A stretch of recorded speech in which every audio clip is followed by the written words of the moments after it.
गुरुर ब्रह्मा, गुरुके ब्रह्मा बोलबेन। गुरुदेव ब्रह्मा की करे हले? ब्रह्मा तो संसारे रचयिता, तिनी सृष्टिकर्ता, संसारे रचना करछेन। तो गुरुदेव रचना करछेन? बोले हाँ, शिष्येर हृदये तिनी भक्तिर रचना करें, भक्ति लतार तिनी उत्पत्ति करें, वैराग्येर उत्पत्ति करें, ज्ञानेर विकास करें। এই জন্য গুরুদেবকে ব্রহ্মা বলা হলো। গুরুর ব্রহ্মা আর গুরুর বিষ্ণু। বলে গুরুদেব বিষ্ণু স্বরূপ। বলে কেন? বিষ্ণু তো পালন কর্তা, তিনি পালন করছেন, সবাইকে ভোজন দিচ্ছেন।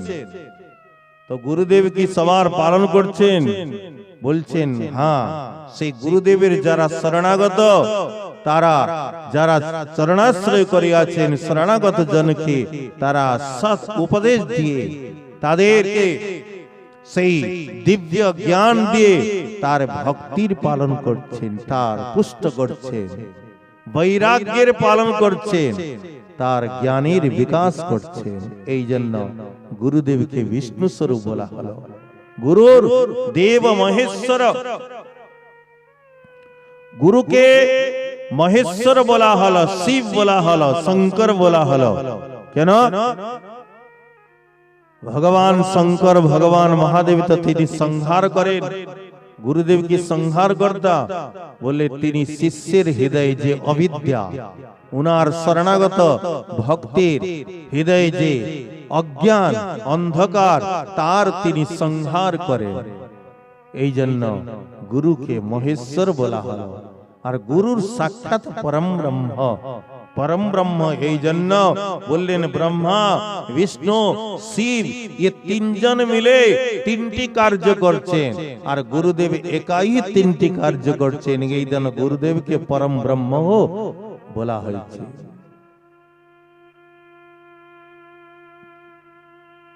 সর্বদেবময় গুরু, গুরু সর্বদেবময়। এই জন্য গুরুকে কখনো অবজ্ঞা করিবে না। গুরু কৃষ্ণ রূপ হন, গুরুদেব সাক্ষাৎ কৃষ্ণ রূপ হন। শাস্ত্রের প্রমাণে একটি শ্লোকের প্রমাণ দিলেন। দ্বিতীয় শ্লোক শ্রী উদ্ধবজি মহারাজ বলেছেন। উদ্ধবজি মহারাজ সাক্ষাৎ ভগবানকে বলছেন। हाँ, भगवान जखन एकादशे उनाके नाना समस्त भागवत ज्ञान प्रदान करलेन, अंतिमे तिनी बोलछेन कि हे प्रभु, नैवोपयन्त अपचितिं कवयस्तवेश ब्रह्मायुषापि कृतमुद्ध मुदा स्मरन्त जोन्तर्बहिस्तनुभृतं अशुभं विधुन्नन् आचार्य चैत्य वपुषा स्वगतिं विनक्ति। हे प्रभु, जीव यदि ब्रह्मायुषापि बड़ बड़ ज्ञानीगण तारा यदि ब्रह्मार परमौ के प्राप्ति करें, ब्रह्मार आयु के प्राप्ति करें, आपनार जे ऋण जीवेर प्रति সেই ঋণের ঋণ থেকে মুক্ত হইতে পারবেন না। আপনি সেই জীবের উপরে কিভাবে जो অন্তর বহিস্তনুবৃতাম, সেই তনুবৃতাম তনুধারী দেহধারী গণের অন্তর আর বহি, তাদের অন্তরে চৈত্য বপুষা, অন্তরে অন্তর্যামী রূপে চৈত্য গুরু রূপে, আর বাহিরে আচার্য দীক্ষা গুরু রূপে, শিক্ষা গুরু রূপে, আর অশুভং বিধুন্নন, তাদের যত অবিদ্যা, তাদের অমঙ্গল কে আপনি বিধুন্নন দূর করতেছেন। আপনি হি আচার্য রূপে, দীক্ষা গুরু রূপে, শিক্ষা গুরু রূপে আর অন্তর্যামী রূপে, ये तीन स्वरूपे প্রত্যেক জীবের অমঙ্গলকে আপনি দূর করছেন। আর স্বগতিং বিনক্তি, স্বগতিং নিজেকে প্রকাশিত করছেন তাদের নিকটে। সেই জীব যদি আপনার যে উপকার, সেই জীব যদি ব্রহ্মার আউকে প্রাপ্তি করে তথাপি আপনার উপকারের প্রত্যুপকার সে করতে সমর্থ হবে না। দীক্ষা গুরু রূপে যে ভগবান এই জগতে অবতীর্ণ হয়েছে তার শাস্ত্রীয় প্রমাণ দিলেন। এই জন্য বলেন গুরু গুরু কৃষ্ণ রূপ হন শাস্ত্রীর প্রমাণ। আর গুরু রূপে কেবল দীক্ষা গুরু নয়, এখন শিক্ষা গুরুকেও তিনি প্রমাণিত করতে যাচ্ছেন। তার পূর্বে উনি বললেন, যদ্যপি আমার গুরু চৈতন্যের দাস তথাপি জানিয়ে আমি তাহারই প্রকাশ। যদ্যপি গুরুদেব এক সাধক, তিনিও মহাপ্রভুর এক দাস, তিনি মহাপ্রভুর সেবা করতেছেন, সেই রাধা কৃষ্ণের উপাসনা করছেন, কিন্তু তথাপি জানিয়ে আমি তাহার প্রকাশ। শিষ্যকে নিজের গুরুদেবকে সর্বদা ভগবৎ স্বরূপ রূপে হি ধ্যান করতে হবে, জানতে হবে। কবির শ্রী চক্রবর্তী পাদ বললেন, সাক্ষাৎ হরিতেন সমস্ত শাস্ত্রৈ রুক্তস্ততা ভাব্যত এব সদ্ভি কিন্তু প্রভোর্য প্রিয় এব তস্য বন্দে গুরু শ্রী চরণারবিন্দম। साक्षात हरितेन समस्त शास्त्रे रुक्त, तेरी जे साक्षात हरि ये समस्त शास्त्री रुक्त, ये समस्त शास्त्रगण बोलेছেন भाव्यत एव सद्भि। सद्भि যারা সদ ব্যক্তিগণ, पंडितगण, विद्वानगण, তারা এই প্রকার হি भाव्यत माने তারা ভাবনা করেন, মানে তারা চিন্তন করে। साक्षात हरितेन समस्त शास्त्री रुक्त, समस्त शास्त्रगण गुरु के कृष्ण स्वरूप तारा बोलेছেন। কিন্তু প্রভুর য প্রিয় এব তস্য, কিন্তু তিনি প্রভুর অত্যন্ত প্রিয় পাত্র, এমন গুরুকে আমি বন্দন করছি। যদ্যপি তিনি তত্ত্বত ভগবৎ স্বরূপ, কিন্তু তিনি এক ভক্ত স্বরূপ, তিনিও ভগবানের এক ভক্ত। কিন্তু শিষ্যকে সেই গুরুদেবকে, যদ্যপি আমার গুরু চৈতন্যের দাস, তিনিও উনার দাস, তথাপি জানিয়ে আমি তাহারই প্রকাশ। শিষ্যকে সর্বদা নিজের গুরুদেবকে ভগবৎ স্বরূপ ভাবেই বন্দন করতে হবে। গুরু যে কৃষ্ণ রূপ প্রমাণ দিলেন, এখন শিক্ষা গুরুকেও প্রমাণ করছে। शिक्षा गुरु के तो जाने कृष्णेर स्वरूप, शिक्षा गुरु के तो जाने कृष्णेर स्वरूप, अंतर्जामी भक्त श्रेष्ठ, এই দুই রূপ। শিক্ষা গুরুকে দুই ভাগে বিভক্ত করলেন, অন্তর্যামী আর ভক্ত শ্রেষ্ঠ, মানে যত বৈষ্ণবগণ তারাও নানা প্রকার আমাদেরকে শিক্ষা প্রদান করেন। এই দুই স্বরূপে শিক্ষা গুরুকে তিনি ভগবৎ স্বরূপ রূপে ধ্যান করছেন। আর শিক্ষা গুরু রূপে যে ভগবান, তার তিনি প্রমাণ দিলেন। এখন গীতা থেকে একটি শ্লোক তুললেন। ভগবান নিজে বলছেন, যারা আমাকে প্রাপ্তি করার জন্য সাধনা করে, চেষ্টা করেন, যেভাবে সে আমাকে প্রাপ্তি করতে পারবে, সেই যে বুদ্ধি যোগ, তার উপায় আমি নিজেই বলে দিই, আমি নিজেই তাদের নিকটে প্রকট করে দিই। তেসাম সতত যুক্তারাম ভজতাং প্রীতিপূর্বকম দদামি বুদ্ধি যোগম তম যেন মাম উপজান্তি তে। তেসাং সতত যুক্তারাম, যারা নিরন্তর আমাকে প্রাপ্তি করার জন্য, যারা নিরন্তর আমাকে প্রাপ্তি করার জন্য চেষ্টা করেন বা ভজন করেন, দদামি বুদ্ধি যোগম তম, আমি তাদেরকে বুদ্ধি যোগ প্রদান করে থাকি। শিক্ষা গুরু রূপে যে ভগবান, এ ভগবান নিজেই হি প্রমাণিত করছে, আমি তাদেরকে যারা সতত যুক্ত আরাম আমাকে প্রাপ্তি করার জন্য চেষ্টা করেন বা ভজন করেন, আমি তাদের বুদ্ধি যোগ প্রদান করি, আমি তাদেরকে নানা উপায় প্রদান করি, তাদেরকে সেই প্রকার জ্ঞান আমি হি প্রদান করি। যেহেতু তিনি আরেকটি প্রমাণ করলেন, যথা ব্রহ্মণে ভগবান স্বয়ং উপদেশ্য অনুভাবিতবা। ভগবান যে শিক্ষা গুরু, তার প্রমাণ তুললেন ভাগবতে। ভাগবত থেকে যেহেতু তিনি ব্রহ্মাজিকে, ব্রহ্মাজি যখন সেই গর্ভোদ সাগর, তিনি গর্ভোদ সাগরের উপরে গর্ভোদ সাই ভগবান বিষ্ণুর নাভিকমল থেকে প্রকট হলেন, প্রকট হয় ভগবান উনার অন্তরে প্রেরণা দিলেন সৃষ্টি করার জন্য। কিন্তু সৃষ্টি করার যে জ্ঞান, সে জ্ঞান উনার ছিল না।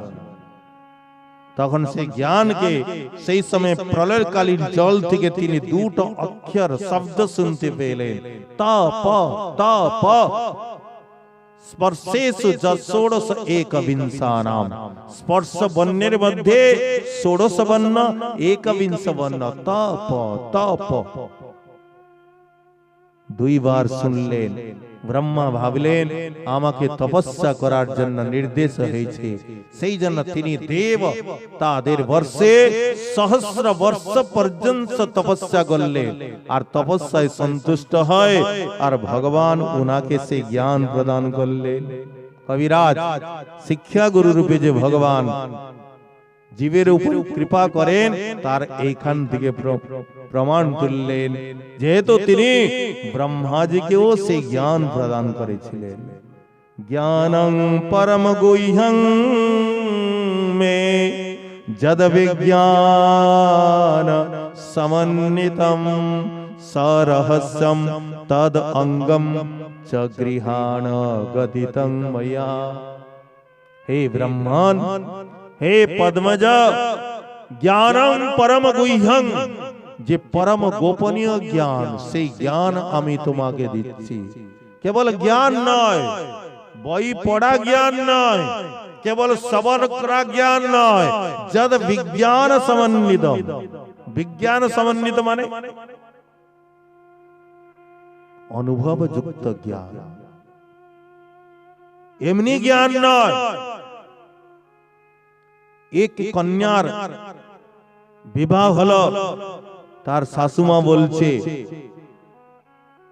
বহুরানী রান্না আসে? বলে হ্যাঁ মা, আমি সব রান্না জানি, আমি হোম সায়েন্স পড়েছি, অনেক সব রান্না বিষয় অনেক কিছু জানি আমি। আচ্ছা, লাউ দিয়েছে, বলে লাউর তরকারি বানাতে পারবে? বলে হ্যাঁ।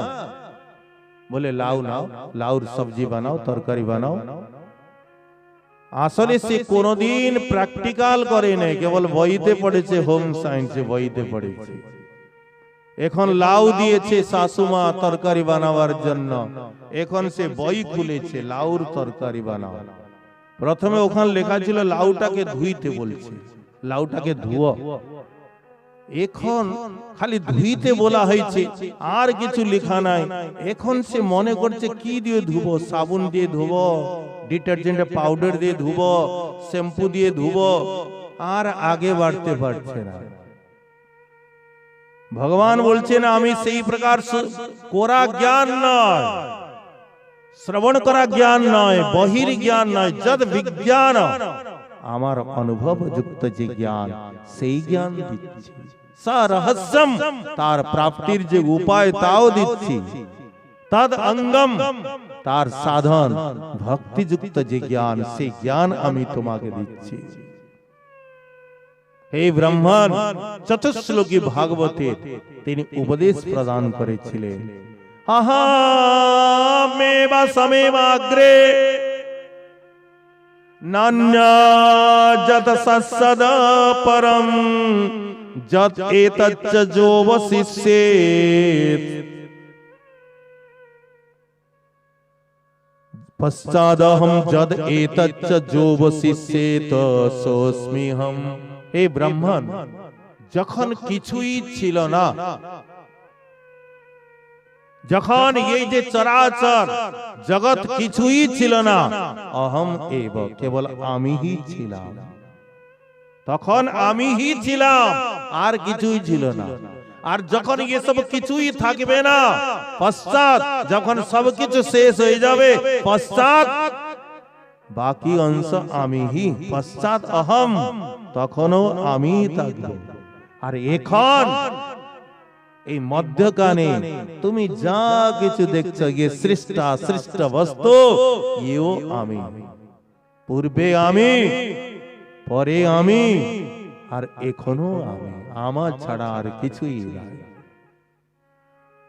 ঈশাবাস্যমিদং সর্বম হরি ব্যাপক সর্বত্র সমানা।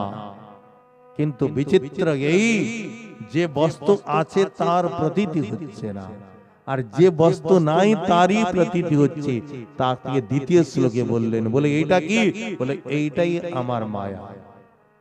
যে বস্তু আছে তার অনুভব হচ্ছে না, তার প্রতীতি হচ্ছে না, বিশ্বাস হচ্ছে না। আর যে বস্তু নাই, এই সংসার নাশবান, সংসার অনিত্য, আর অনিত্য সংসারই আমাদের সত্যবৎ প্রতীতি হচ্ছে। আর যে ভগবান সত্য বস্তু, তার বিশ্বাসই হচ্ছে না, তার প্রতীতি হচ্ছে না, অনুভব হচ্ছে না। এইটাই মায়া। যাবা রেতে অর্থং যদ প্রতীয়েত ন প্রতীয়েত চাত্মনি তদ্বিদ্যাদাত্মনো মায়াম যথা ভাসো যথা তমা।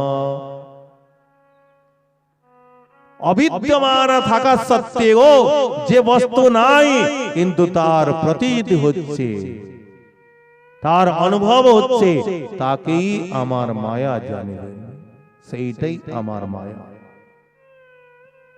শ্রী কবিরাজ গোস্বামী পাদ বলছেন, ভগবান যে শিক্ষা গুরু, তিনি ব্রহ্মাকে শিক্ষা প্রদান করেছিলেন।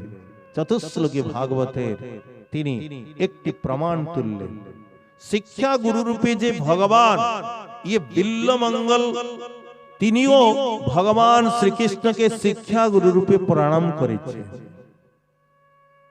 তিনি বলছেন, চিন্তামণির জয়তি সোমগিরির গুরুর মে শিক্ষা গুরুশ্চ ভগবান শিখে পুঞ্চমৌলি।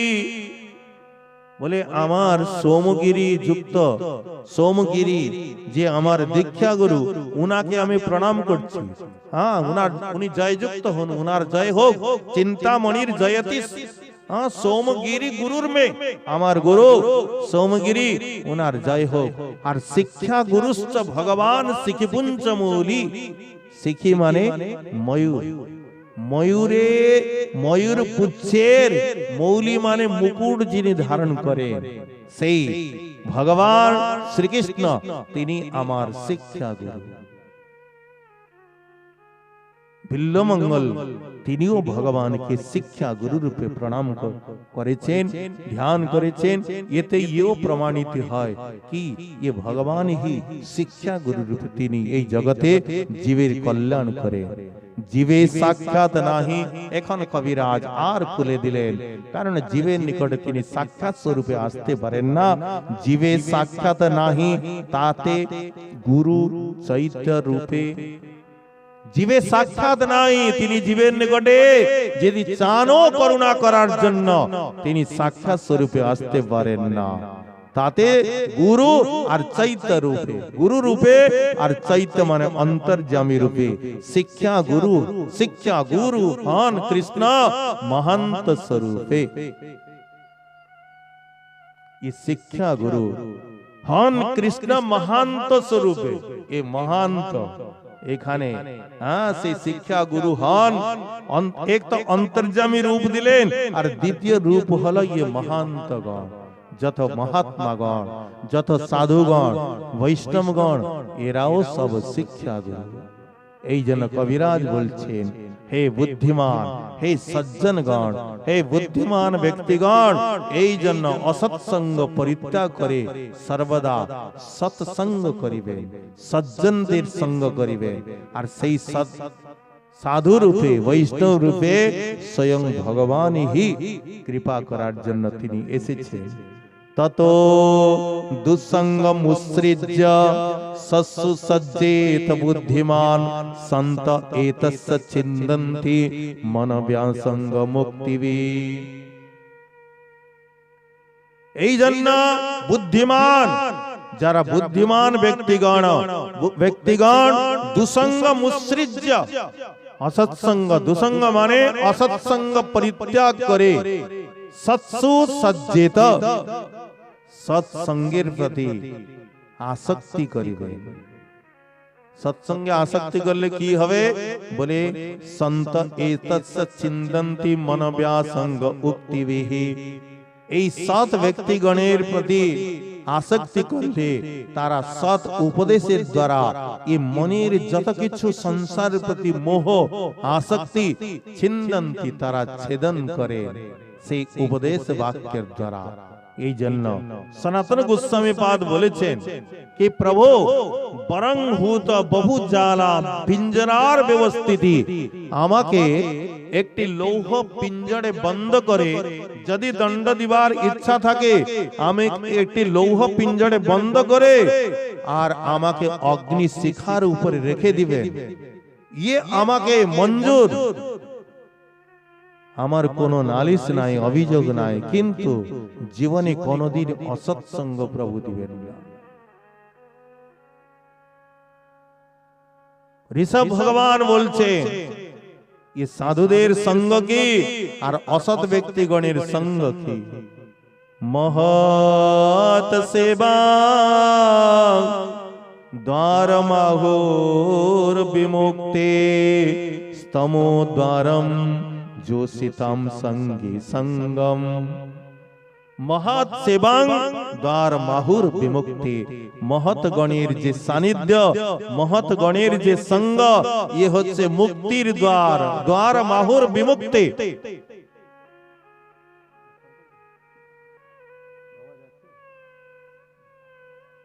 মহৎ গণের সঙ্গকে মুক্তির দ্বার বললেন।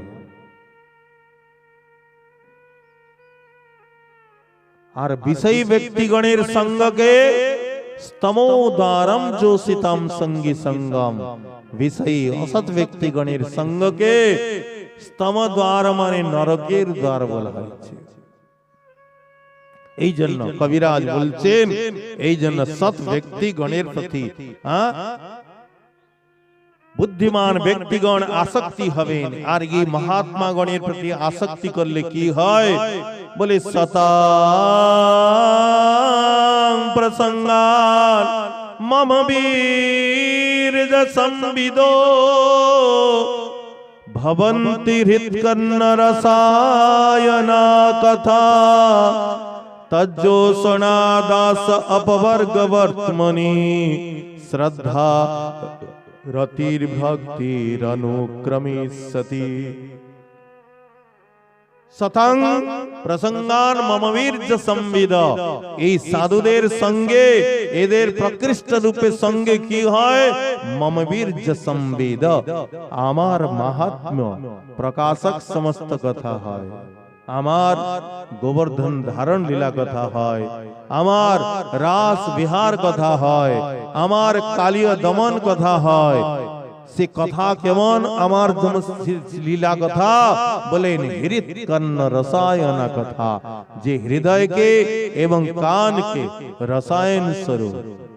রসায়ন এমন একটি ঔষধি যে খেতে খুব স্বাদিষ্ট লাগে, মধুর লাগে, আর খেতে স্বাদিষ্ট লাগে, আবার রোগের নিবর্তন, রোগের উপশম হয়, রোগও ভালো হয়, আর খেতেও খুব স্বাদিষ্ট লাগে।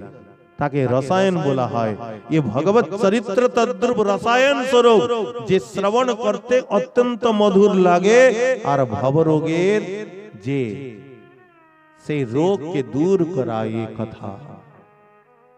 भवन्ति हृत्कन्न रसायना कथा तज्जोषणादास अपवर्गवर्त्मनि तज्जोषणात् तत्सेवनात् से कथा के जरा सेवन करें आसो अपवर्गवर्त्मनि आमार प्राप्तिर मार्गे श्रद्धा रति भक्ति अनुक्रमिष्यति से कथा के श्रवण करले सर्वप्रथम श्रद्धा उत्पन्न है श्रद्धा जागे श्रद्धार परे रतिर उत्पन्न है और भक्तिर प्रेम भक्तिर उत्पन्न है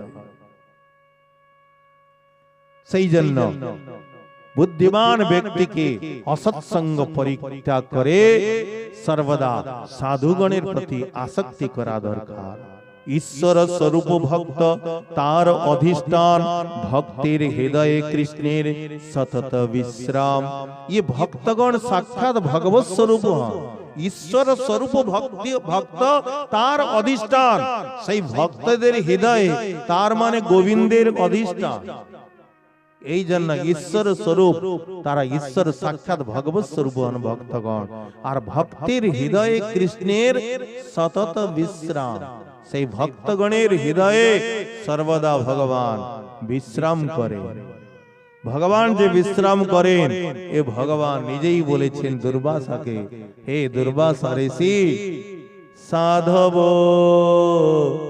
হৃদয়ং মহ্যং साधूनां हृदयं तोहं मदन्यते न जानन्ति नाहं तेभ्य मनागपि साधूनां हृदयं मह्यं साधुगण आमार हृदय साधूनां तो हृदयं तोहम आमी साधुगणेर हृदय আর সাধুগণ আমার হৃদয় মদ অন্যতে ন জানন্তি আমাকে ছেড়ে তারা কিছুই জানেন না আর নাহং তেব্য মনাগপি আমিও তাদেরকে ছেড়ে এক বিন্দু মাত্র কিছুও জানি না এ ভক্তগণ সাক্ষাৎ ভগবৎ স্বরূপ হন এই জন্য ভক্তগণের প্রতি সর্বদা আসক্ত হবেন গোবিন্দ কহেন মম বৈষ্ণব পরা তোমার হৃদয়ে সদা গোবিন্দ বিশ্রাম গোবিন্দ কহেন মম বৈষ্ণব পরা যুধিষ্ঠির মহারাজ শ্রী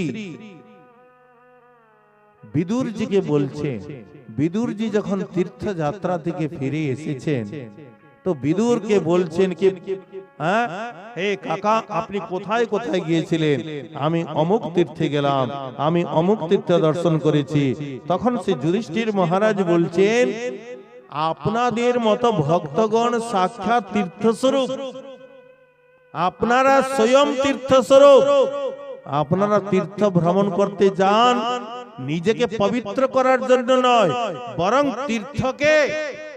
তীর্থ করার জন্য তীর্থকেও পবিত্র করার জন্য আপনারা তীর্থ গমন করেন ভবদ বিধা ভাগবতা তীর্থভূতা স্বয়ং প্রভু আপনার সাক্ষাৎ তীর্থস্বরূপ যেহেতু আপনারা নিজের হৃদয়ে ভগবানকে ধারণ করিয়াছেন ভগবান আপনাদের হৃদয়ে বিশ্রাম করছেন এই জন্য আপনার সাক্ষাৎ তীর্থস্বরূপ তীর্থি কুর্বন্তি তীর্থানি সন্তস্তেন গদাবৃতা আপনারা তীর্থকেও তীর্থ করে থাকেন নীলাচল ধামে ঠাকুর হরিদাস নাম শ্রবণ করেছেন নীলাচলে গিয়েছেন পুরী সিদ্ধ বকুল যে সিদ্ধ বকুলকে সাক্ষাৎ শ্রীমান মহাপ্রভু গৌরাঙ্গ মহাপ্রভু তিনিই রোপণ করেছিলেন হরিদাস ঠাকুরের নিমিত্ত ঠাকুর হরিদাস সেই কাশী মিশ্রের বাগিচায় এই কুটিরে নিত্য 3 লক্ষ নাম জপ করতেন কখন রৌদ্রে কখন বৃষ্টিতে কখন শীতে শীতের লহরীতে বসে দেহ প্রতি দৃষ্টিপাত নাই মহাপ্রভু নিজের ভক্তকে এই রোদ থেকে বৃষ্টি থেকে বাঁচাবার জন্য সেই মহা জগন্নাথের যে প্রসাদী দাঁতুন বকুল বৃক্ষের দাঁতুনকে ইনি তিনি রোপণ করেছিলেন হরিদাস ঠাকুরের জন্য। ভক্ত বাৎসল্যের নিদর্শন। ভগবান যে ভক্ত বৎসল তার প্রমাণ ইয়ে সিদ্ধ বকুল। সেই সিদ্ধ বকুল রূপে সাক্ষাৎ মহাপ্রভুর মনোভাব সেই সিদ্ধ বকুলকে তিনি সেই বকুলকে রোপণ করেছিলেন। সেই সিদ্ধ বকুল তলায় হরিদাস ঠাকুর নিত্য 3 লক্ষ নাম জপ করতে। ঠাকুর হরিদাস একদিন নিবেদন করছেন কি প্রভু, আমি আপনার অনেক লীলা দর্শন করেছি, একটি লীলা প্রভু আমাকে দেখাবেন না? কোন লীলা? আমি বুঝতে পেরেছি প্রভু আপনি অন্তর ধ্যান হবেন, সেই লীলাটা প্রভু আমাকে কৃপা করে দেখাবেন না? তার আগে যেন আপনার সম্মুখে আমার দেহটা পড়ে থাকে। মহাপ্রভু বলছেন হরিদাস, তোমার ভক্তগণের যে ইচ্ছা তিনি যে ভগবান পূরণ করিবেন না এটা হইতেই পারে না। কৃষ্ণ অবশ্যই তোমার ইচ্ছাকে পূরণ করিবেন। পরের দিন সমস্ত পার্ষদগণ সহিত মহাপ্রভু সিদ্ধ বকুল তলায় উপস্থিত হয়েছেন। বলো হরিদাস কি সমাচার? প্রভু যে ইচ্ছা তোমার, যদি আপনার কৃপা হয় তখন সমস্ত পার্ষদগণ সেখানে সংকীর্তন আরম্ভ করলেন। ঠাকুর হরিদাস মহাপ্রভুর চরণ কমলকে নিজের বক্ষস্থলে ধারণ করলেন। মহাপ্রভুর যে মুখার বিন্দ, সেই মুখার বিন্দের যে সুধা তাকে পান করতে লাগলেন নেত্রের দ্বারা। আর শ্রীকৃষ্ণ চৈতন্য নাম বারবার উচ্চারণ করতে লাগলেন। চরণ কমলকে হৃদয় ধারণ করলেন। মুখার বিন্দের যে মাধুর্য অমৃতকে নেত্রের দ্বারা পান করছেন। আর শ্রীকৃষ্ণ চৈতন্য নাম উচ্চারণ করতে করতে তিনি প্রাণকে উৎসর্গ করে দিলেন। ये মৃত্যু নয়, হরিদাসের নির্জাণ লীলা বলা হয়। ये মৃত্যুর সামর্থ্য নাই ভক্তগণকে স্পর্শ করতে পারবে। মৃত্যুর মূর্ধনি পদং দত্ত্বা আরুরহৎ অদ্ভুত গৃহম। এই ভক্তগণের সেই ভক্তির এমন মহিমা, এই ভক্তগণ নিজের ভক্তির মহিমায় সেই মৃত্যুর মস্তকে এরা চরণ রেখে ভগবত ধামে গমন করে। ধ্রুবজি মহারাজ বদ্রিকাশ্রমে ভজন করতেছিলেন। অন্তিম সময়ে আকাশ থেকে এক ভগবানের বিমান নেমে আসলো। সেই ধ্রুবজি মহারাজ চলুন ভগবত ধামে। সেই সময় মৃত্যু দেবতা এসেছেন। মৃত্যুদেব বলছেন কি ধ্রুবজি কোথায় যাচ্ছেন? এ হচ্ছে মৃত্যু লোক, এখানে আমার আজ্ঞা বিনা কেহ কোথাও যেতে পারেন না। আমাকে স্বীকার করতে হবে, তারপরে যাবে। ধ্রুবজি বলছেন ঠিক আছে, তোমাকে অবশ্যই স্বীকার করব, একটু বসে পড়ো। আর সেই মৃত্যু দেবতার মস্তকে নিজের চরণকে রেখে ধ্রুবজি মহারাজ সেই ভগবত বিমানে আরূঢ় হলেন। ভক্তগণকে মৃত্যু স্পর্শ করতে পারেন না। হরিদাস ঠাকুরের এটা মৃত্যু লীলা নয়, মৃত্যু বিজয়ী লীলা। ইচ্ছা মৃত্যু, ইচ্ছা করলেন আর তিনি ভগবত ধামে চলে গেলেন। মহাপ্রভু সেই হরিদাস ঠাকুরের দেহটাকে নিয়ে তিনি সেই সিদ্ধ বকুল তলায় নৃত্য করতে লাগলেন। হরিদাসের তনু প্রভু কোলে লইল উঠাইয়া, অঙ্গনে নাচয়ে প্রভু প্রেমাবিষ্ট হইয়া। ভক্তগণের জগতে এই প্রকার চরিত্র আপনি দ্বিতীয় কোথাও শুনতে পাবেন না। আমাদের যে প্রিয় থেকে প্রিয়, যে প্রাণ প্রিয় ব্যক্তি, সেই প্রাণ প্রিয় ব্যক্তি যখন দেহ পরিত্যাগ করে, প্রাণ ত্যাগ করে, তার দেহটাও আমাদেরকে স্পর্শ করতে ভালো লাগে না। কিন্তু ধন্য ঠাকুর হরিদাস, যার সেই পার্থিব দেহকে নিয়ে মহাপ্রভু সেই সিদ্ধ বকুল তলায় নৃত্য করেছিলেন। তৎপশ্চাৎ এক বিমান যোগে সমুদ্রে নিয়ে গেলেন। সমুদ্রে যখন স্নান করালেন হরিদাস ঠাকুরকে, সেই সময় মহাপ্রভু বলছেন কি, হে ভক্তগণ, সমুদ্র এ পর্যন্ত তীর্থ ছিল, কিন্তু আজকে মহা তীর্থ হলো। কেন?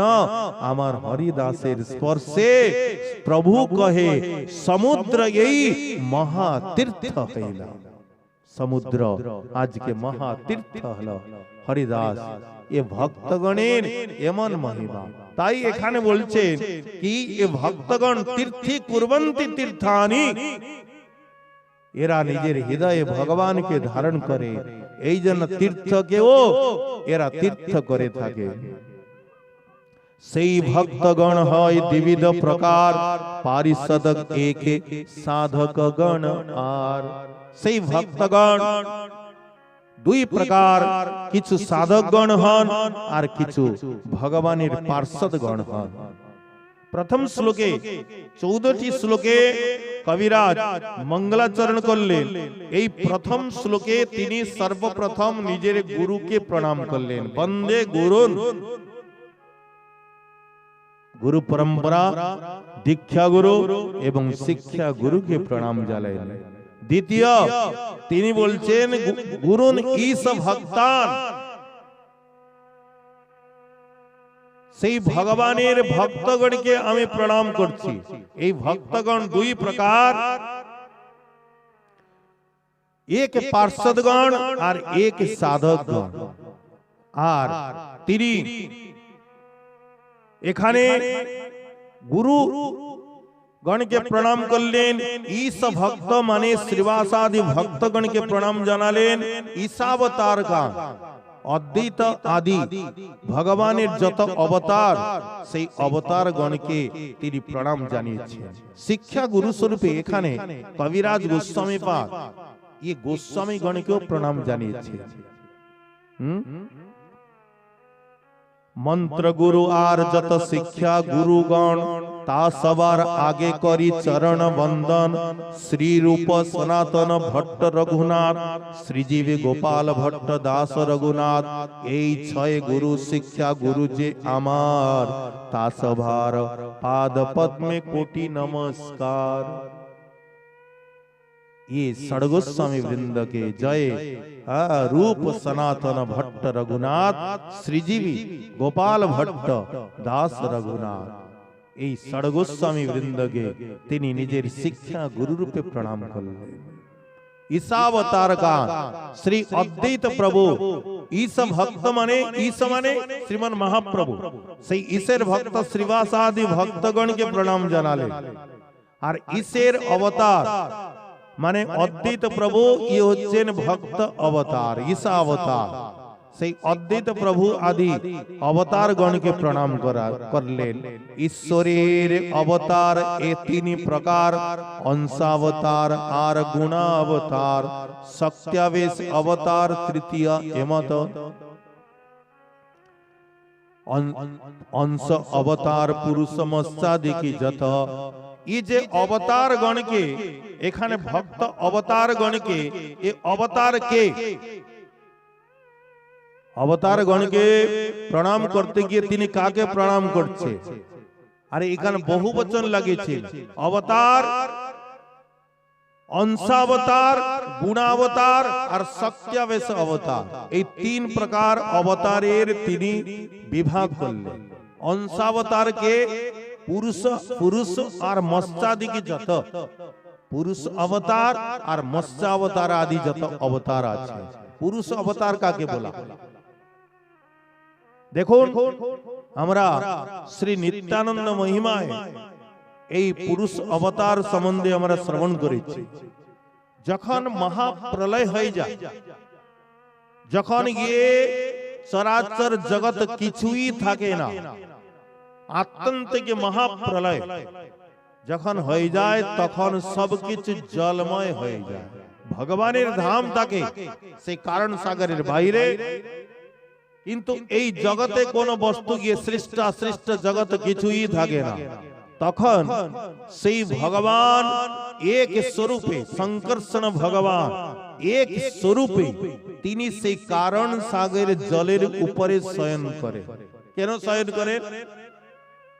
ভগবান যখন সৃষ্টি লীলা করতে চাইবেন, সেই সৃষ্টি লীলা ইচ্ছাটিকে পূরণ করার জন্য সেই সংকর্ষণ ভগবান এক স্বরূপে এই কারণ সাগরে শয়ন করেন।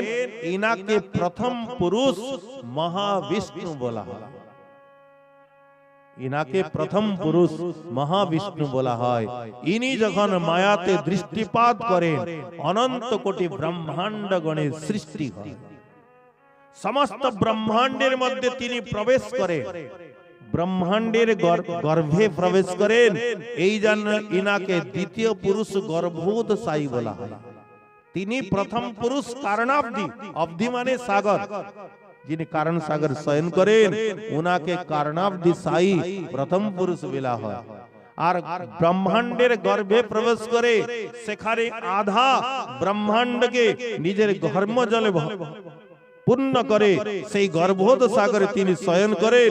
ইনাকে গর্ভোদশা